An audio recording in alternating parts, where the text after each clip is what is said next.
Hi, everybody. I am Richard Mitchell from Joystiq, and I am joined by Mr. Zav D'Amatos. Hello. And Zav, miraculously, somehow, you have managed to play the online component of Grand Theft Auto 5.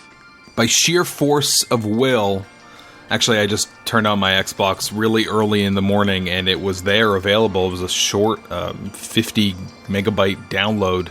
Wow, that's really good compression that they managed to squeeze all of that into just 50 megabytes. I think that what they were going for is, and because there are connectivity issues happening right now, it's clear that if this were to launch the day that Grand Theft Auto came out, it would have been a debacle, and that would have really taken over the story of, wow, Grand Theft Auto, the new Grand Theft Auto came out, and it doesn't work. So it was probably wise for them to hold back and wait a couple weeks before the online component came on. And just to clarify, it was a little joke, but today when we're recording this, October 1st is the first day that it is actually available to the public, but some people are having trouble getting it. Yeah, the only issue I had when I was playing it was the very first mission that I went on was a race.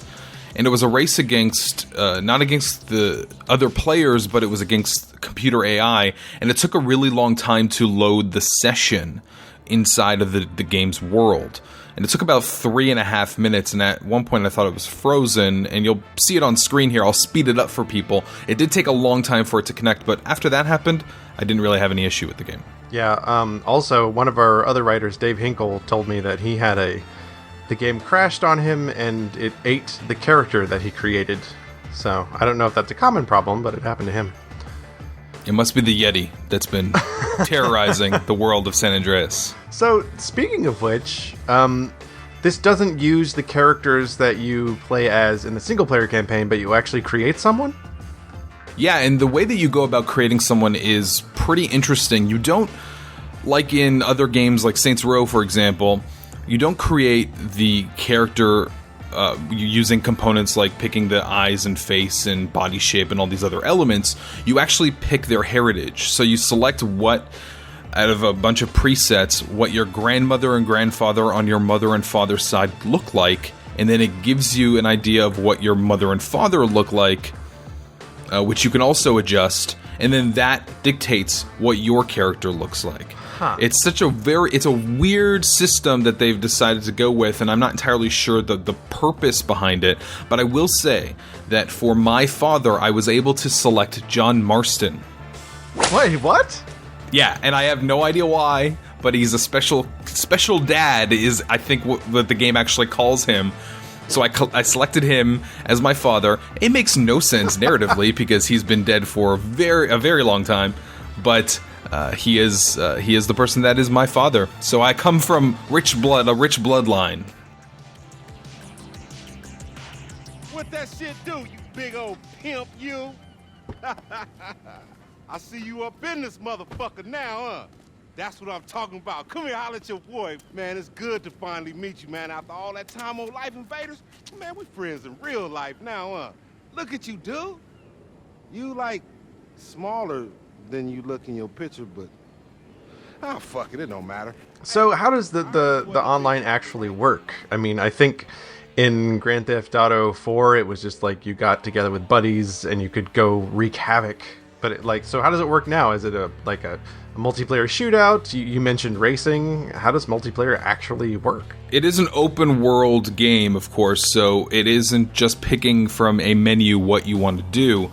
You actually have to explore and find these missions on your own. The way it starts is, and the game in terms of its narrative, and there's a very light narrative to the online, it starts a couple of months before the events of Grand Theft Auto 5, and you, at least my character did, got picked up at the airport by Lamar, who is Franklin's friend who you meet in Grand Theft Auto 5, and he gives you your first weapon, welcomes you to the city. You have apparently been talking to him on their Facebook parody Life Invader for quite some time, and brings you into this world and sort of teaches you where you can go and make your money.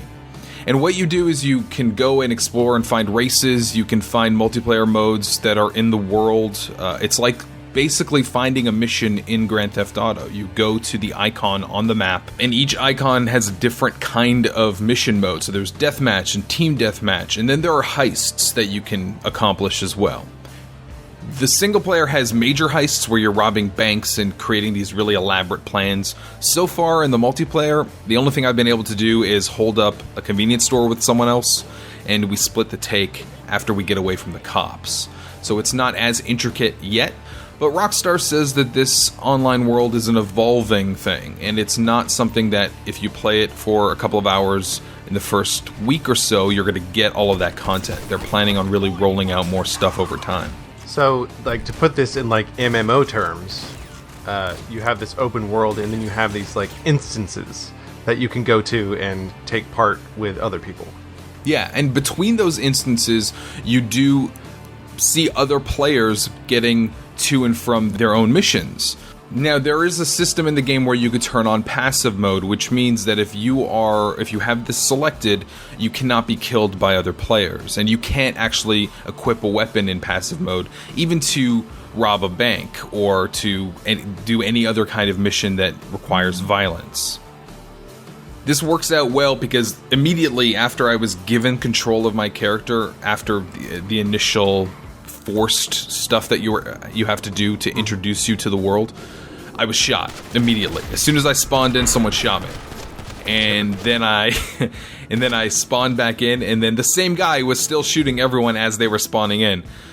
And I really thought, oh, this is going to be one of those kinds of situations. Eventually, I got away from him and discovered passive mode, which means that he wouldn't be able to shoot me anymore. He would just be wasting his time. And that allows you to get to any missions that you want to without having to deal with people who may be trolling. And there's a system in place that you either have a good standing or a bad standing, and those players who troll will have a bad standing, and eventually they will only be seeing other players with bad standings in their games. Okay, so that's sort of how Rockstar handled the multiplayer in Max Payne 3. Yeah, no, they put trolls together with other trolls. Like, that was their system. Yeah, putting trolls together with other trolls is probably the best way to go.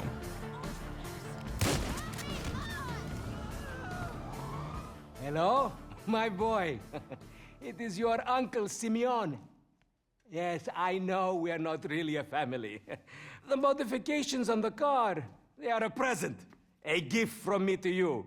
And like all gifts, they are freely given, although you are now forever in my debt. Oh, and bearing that in mind at all times, perhaps I will text you with the occasional favor for me, huh? Well, I think Grand Theft Auto has a really long history of being this really rich, gigantic single-player game, right? With lots of character development and just go anywhere, do whatever you want.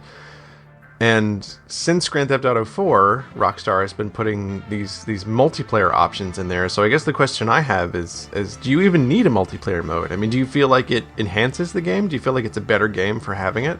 Well, the single player and the multiplayer are two vastly different things. I think that what they saw was a want from their community for multiplayer. If you remember San Andreas on PC, people modded in multiplayer stuff. People wanted to play in that world, in that giant sandbox with other players. It just makes for some interesting stories and things that happen in the world. I think they've learned a lot of lessons since Grand Theft Auto 4. The multiplayer in Red Dead Redemption, for example, is quite good in comparison. Whether or not it needs it, I don't know, and whether or not it's successful, it's unclear. Of course, it just launched, and right now a lot of people can't actually play it. But I think what it's going to do is you're going to have those same stories that you have from like when people play Skyrim. They talk about how they bumped into this random encounter and it made for such a great, unique story. This is going to make for some really great, unique stories in this universe that's been really fleshed out and has a lot of really great things people can use to distract themselves with. You can, of course, go and rob banks and steal cars and blow things up, but then you can play tennis against people online or do a round of golf. I mean, that stuff it's this huge, immense world with all of these little working pieces that you can go in and just futz with. You know, it's funny that you mentioned Skyrim, because that's actually one of the first things I thought when I asked that question, is because Skyrim and Oblivion and those kinds of games, for years I've thought, man, I wish I could do this with another person. So, like, I completely get the appeal now that I actually think about it. Mm-hmm. And you said you wrote it up for Joystiq, and you said you wanted to maybe write more about it in the future. I mean, is it that expansive that there'll be more to write about as it continues to evolve?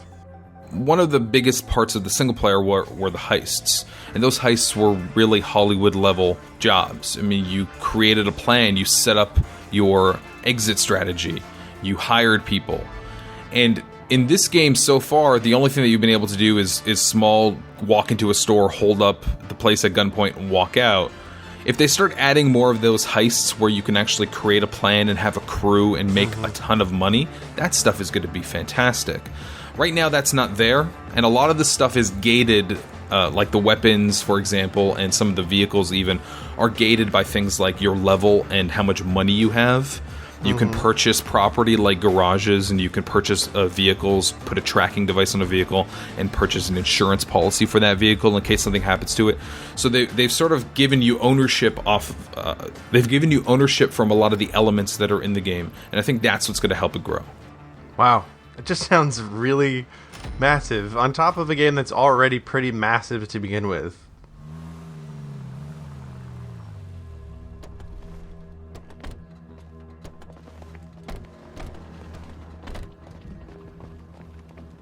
Hey, G, come out here, man. My folks here. What's up, dog? How you doing?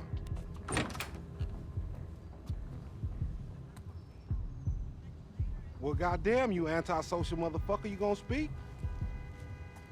Hey, see? I told you. Y'all gonna get along great. Y'all can take this shit on the road and have your little ventriloquist act going on. Maybe you can stick your hand up his ass. It is a massive world, but it also has some quirks to it. If you don't like the way that the shooting or the driving Grand Theft Auto feels, this isn't going to bring you into it. This isn't going to steal players from Halo or Call of Duty or Battlefield. This is a totally different kind of beast. But I think that there is a potential here for something really unique and special. Well, I think, a lot of people already played their Grand Theft Auto games this way, except it was just one person running around the city doing whatever they wanted while their friends watched, or maybe they took turns. But now you can actually do that together, and I think there's definitely an appeal there.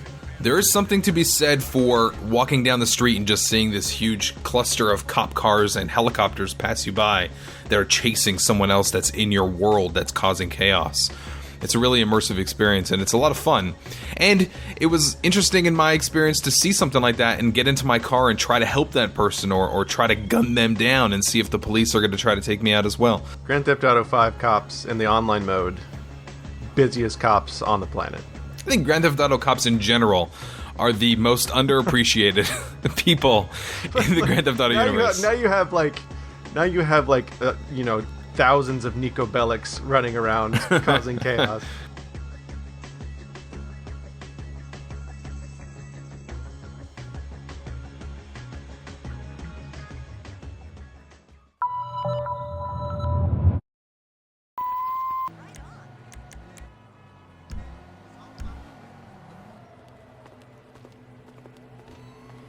Oh shit, not good.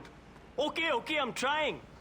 There is something to be said for walking down the street and seeing a just bombardment of cop cars and helicopters pass you by as these other people.